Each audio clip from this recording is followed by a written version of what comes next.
예레미야 10장은 하나님과 우상을 비교하면서 이스라엘 백성들의 우상 숭배의 결과로 다가올 증거를 말씀하고 있습니다.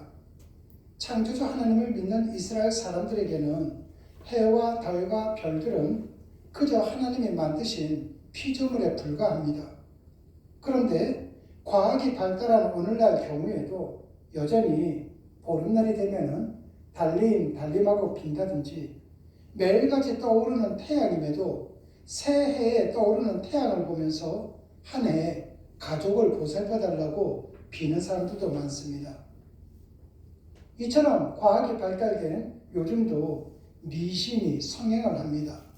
왜냐하면 과학이 아무리 발달할지라도 인간의 연약함은 변하지 않기 때문입니다. 그러나 우리의 연약함을 아려고 기댈 곳은 미신과 우상이 아니라 오직 하나님 한 분뿐이십니다. 우리가 잘 될 때 반드시 교만하기가 쉽습니다. 우리가 잘 될 때 하나님과 멀어지기가 쉽습니다. 등이 따뜻하고 배가 부르면 눕고 싶습니다.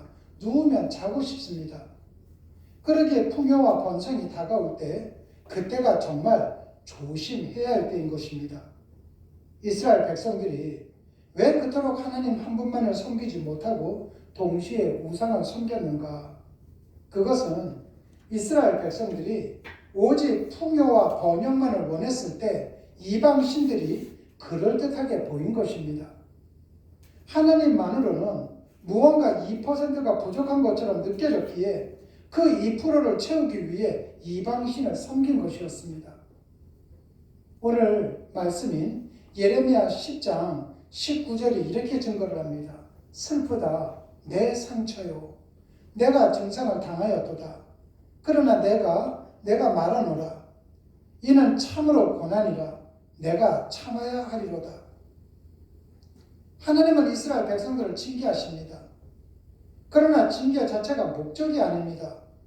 부모가 자식을 혼낼 때는 혼내는 것 자체가 목적이 아니듯이요. 자녀가 깨닫고 올바르게 돌아오는 것이 목적이 아닙니까? 하나님은 이스라엘을 위한 징계의 도구로 바벨론의 느부갓네살이라는 왕을 사용하십니다. 그리고 그 징계의 기간이 끝나 예루살렘으로 돌아오게 할 때에도 바사 왕 고레스를 사용했습니다. 비록 이방인일지라도 느부갓네살과 고레스 왕은 하나님의 도구로 사용되었고 때로는 하나님의 종으로 표현이 됩니다. 하나님의 도구나 하나님의 종이 꼭 택한 백성이 아니라 이방인도 된다는 것입니다. 안타깝게도 이스라엘 백성들은 하나님의 그런 뜻을 제대로 이해하지를 못했습니다.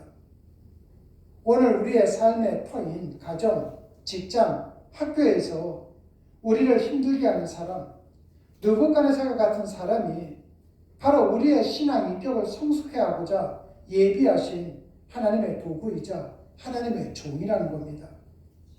이스라엘 백성들은 풍요와 번영이라는 탐욕에 빠져 하나님 한 분만을 섬기지 못하고 우상을 섬겼습니다.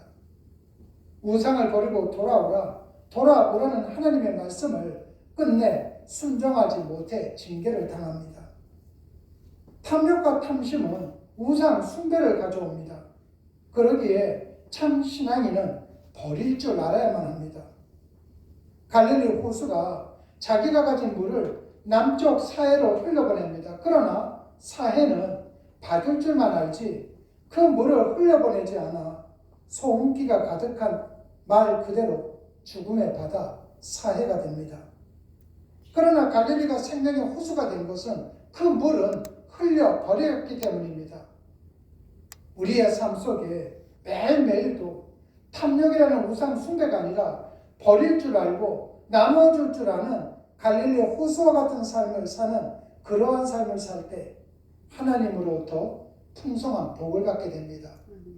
그러한 삶을 사는 여러분들이 되시기를 주님의 이름으로 축원합니다. 기도하시겠습니다.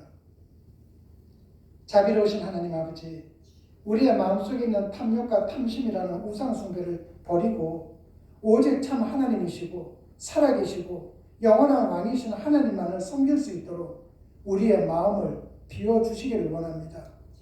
그 하나님 안에서 영혼을 바라보며 매일매일 살아갈 수 있도록 우리를 인도하여 주시옵소서. 주님 고맙습니다. 예수님 이름으로 기도드렸습니다. 아멘.